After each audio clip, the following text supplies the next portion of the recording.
What's up everyone, this is CyberKnight, and today we're going to talk about a few new cards that have been revealed today.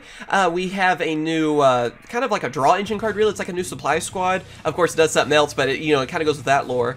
And then also a new Link monster that is an older monster that's returned as a Link monster, so he's like all grown up now. It's kind of funny actually, the new card for that. They didn't show us, of course, the name, they're kind of keeping that from us, and of course the effect of the new Link monster, but I still want to talk about it because it's hilarious. It's so funny to see this older card come back, and also too, we can kind of make a good guess of what it's going to do, kind of, because they've done this before with the past Link monster too. So anyway, let's go and talk about this new draw card, and that is Replenishment Squad. It's a new card that's going to be in Circuit Break, and it's a continuous spell. Its effect is if you take 1,000 or more damage from your opponent's monster attack or from an opponent's card effect, draw one card for each 1,000 damage you took. So yeah, here's kind of a bigger picture of it too. There we go. Anyway, this card is actually really interesting. Like I said, it's kind of like, going with Supply Squad again on, I guess, the lore and everything. But what's cool about this card is that I guess if you're going against an opponent that's trying to OTK you using a deck, they're using a deck like that to do a lot of damage to you, you could potentially draw a lot of cards from it. I mean, you could actually draw like 7 cards from it without losing all your life points. 7,000 damage, you still have 1,000 life points left at least. There you go. I mean, you can draw a bunch of cards from that. Basically just refilling your hand, which can easily turn around a duel for you.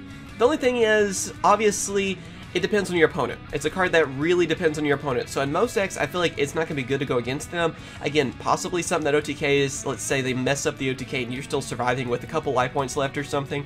There you go. You just drew 7 cards probably in that length time, just depending if you had full life points, And then you can turn around the duel right there. I mean, just having that many cards is definitely going to help you out. But of course, against a lot of different decks these days, I don't really see it as being that useful. I mean, it's kind of an interesting one. It's one, too, that you can kind of make your opponent use up their Mystical Space Typhoons or Galaxy Cyclones, Twin Twisters, those types of cards that would destroy spells and traps. So, I mean, it could be a pretty good card to have, like, at the beginning of the duel, just because if you're getting a little bit of damage done to you, even, against most decks, you get, like, 1,000 life points damage done to you or 2,000 or something. There you go, you got a little bit of a draw engine for you. And like I said, honestly, I can see it being useful because it can get rid of those spell and trap card destruction cards, because your opponent is going to want to get rid of this, because even if they're not getting rid of your life points really quickly, like with an OTK or something, you're still able to draw cards, pretty regularly using this card. So it's an interesting one. Again, I don't consider it to be too just amazing, just because, again, it just relies on your opponent way too much.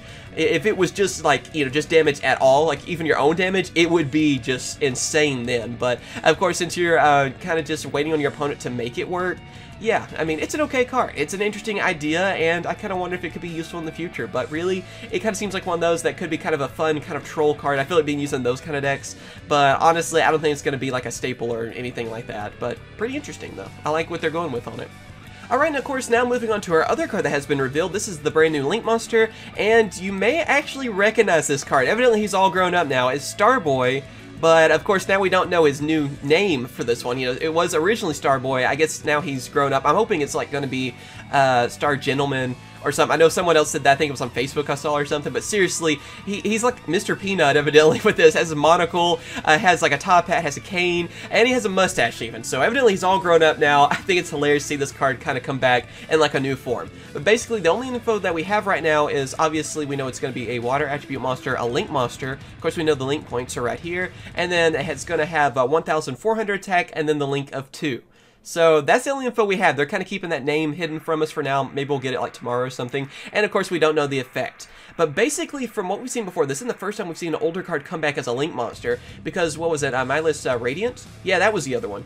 Which was an older card that basically powered up, what was it, powered up Earth monsters? I don't remember exactly. It was one that would power up monsters of a certain attribute and then weaken a different attribute. And that's what Starboy does as well. So I'm going to assume that this Link monster is going to carry on those effects just like Mindless Radiant did. And I think it was something like it would power up water monsters by 500 attack, and then weaken fire attribute monsters by 400, if I remember correctly. So it'll probably carry on that same effect, and then maybe some kind of other effect go along with it. Maybe a revival effect or something. I'm kind of wondering, maybe a recycling effect or something. Something kind of simple, I'm going to assume, because again, like with Mindless Radiant, yeah, that's kind of what they did with that too. So I'm going to assume it's kind of the same idea, bringing back one of those older cards that would power up monsters of a certain attribute and then weaken others. And what's really funny about this too is because I remember this card, especially from like the older video games, like especially the Dark Duel Stories, was that one? I think that had a lot of these cards. I think that one's right. It's one of the different video games, but those were actually really good because they could power you up by a lot, and that did mean a lot back then in those games.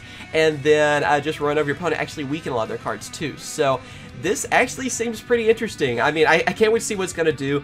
I'm going to expect kind of a, like I said, a power-up and weakening effect, just like with Master Radiant, and then also just something to go along with it, probably something relatively simple.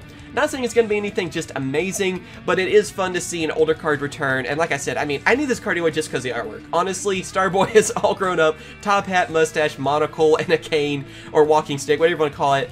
That is awesome. So yeah, just tell me what you guys think about this card, what kind of effect you're hoping to see from it, but it looks awesome. Just that art alone. I mean, I need this card. I'll be really honest with you guys right there. So let me know what you guys think about both these cards we talked about today. Do you like the new Supply Squad, Replenish Squad, or do you like this new, I guess, Star Gentleman is what I'm going to call him. I'm hoping that's his name, because obviously Starboy, so he's all grown up. But yeah, just let me know what you guys think about both these cards, if you're excited about either one of them, and what kind of effect do you think this new Starboy will actually have. So let me know in the comments, and of course, like this video if you enjoyed it. Subscribe for more Yu-Gi-Oh! News and discussions and openings and other stuff too. And of course, I will catch you guys later. See ya.